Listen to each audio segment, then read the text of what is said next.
Praise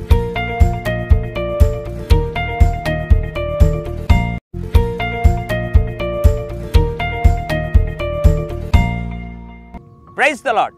యేసుక్రీస్తు దివ్యనామంలో ఉదయకాల సమయంలో వాక్యం వీక్షించుతున్న మీ అందరికీ నా హృదయపూర్వక వందనాలు తెలియజేస్తున్నాను. ఏదో ఒక కార్యం నీ కుటుంబంలో నెరవేరాలని ఎదురు చూస్తున్నావు, ప్రార్థిస్తున్నావు. వాస్తవమే. అయితే ఏ కార్యం కుటుంబంలో నెరవేరాలన్నా కూడా దేవుడే కార్యమును నెరవేర్చాలి. అయితే నువ్వేం చేయాలి?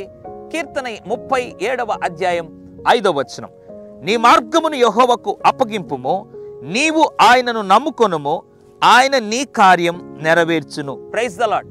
దేవుని వాక్యంలో రాయబడింది, నీవు ఆయనను నమ్ముకుంటే అంట, ఎవరిని? దేవుని నమ్ముకుంటే అంట ఆయన నీ కార్యం నెరవేరుస్తాడు. ఉదయకాల సమయంలో ఆ కార్యం నెరవేరాలి, ఈ పని జరగాలని ఎదురు చూస్తున్నావు, మంచిదే. అయితే దేవుని నమ్ముతున్నావా? దేవుని మొట్టమొదటిగా నమ్ము.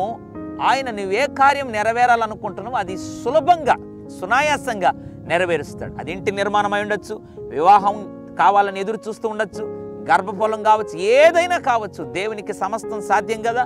నీవు ఆయన నమ్మితే చాలు, ఆయన నీ కార్యం నెరవేరుస్తాడు. నీ పరిచర్యలో నెరవేరుస్తాడు, నీ వ్యాపారంలో నెరవేరుస్తాడు. నువ్వు ఏదైతే జరిగితే బాగుంటుందబ్బా అనుకుంటున్నావో అవన్నిటినీ దేవుడు నెరవేర్చాలి అని అంటే నువ్వు ఆయన నమ్ముకోవాలి. ఇంకా నీ జీవితంలో సంపూర్ణ నమ్మకం ప్రభు పైన లేకపోతే పశ్చాత్తాపడు. ఇక మీదట నువ్వు ఆయన సంపూర్ణంగా నమ్ము. నీవే నాకు చెయ్యాలి, నేను నిన్ను తప్ప ఎవరిని నమ్మటం లేదు ప్రభువా అని పలికి చూడు, ఆయన నీ కార్యము నెరవేరుస్తాడు. పరిశుద్ధుడా, ప్రేమగల తండ్రి నీకు స్తోత్రం. యెహోవా నమ్ముకొనుము, ఆయన నీ కార్యము నెరవేరుస్తాడు అని మాట్లాడిన ఉదయకాల సమయంలో స్తోత్రం. ఎంతమంది అయితే ప్రభువా ఆయన కార్యము నెరవేర్చబడాలని ఎదురు చూస్తున్నది, ఏ మంచి కార్యమైన, దైవ చిత్తానుసారమైన ఏ కార్యమైనా ప్రభువా నిన్ను నమ్మి నీ ప్రియ బిడ్డలు ప్రభువా ఆ కార్యమును త్వరలో ప్రభువా నెరవేర్చుకోవడానికి కృప అనుగ్రహించమని యేసు నామములో ప్రార్థిస్తున్నాను తండ్రి.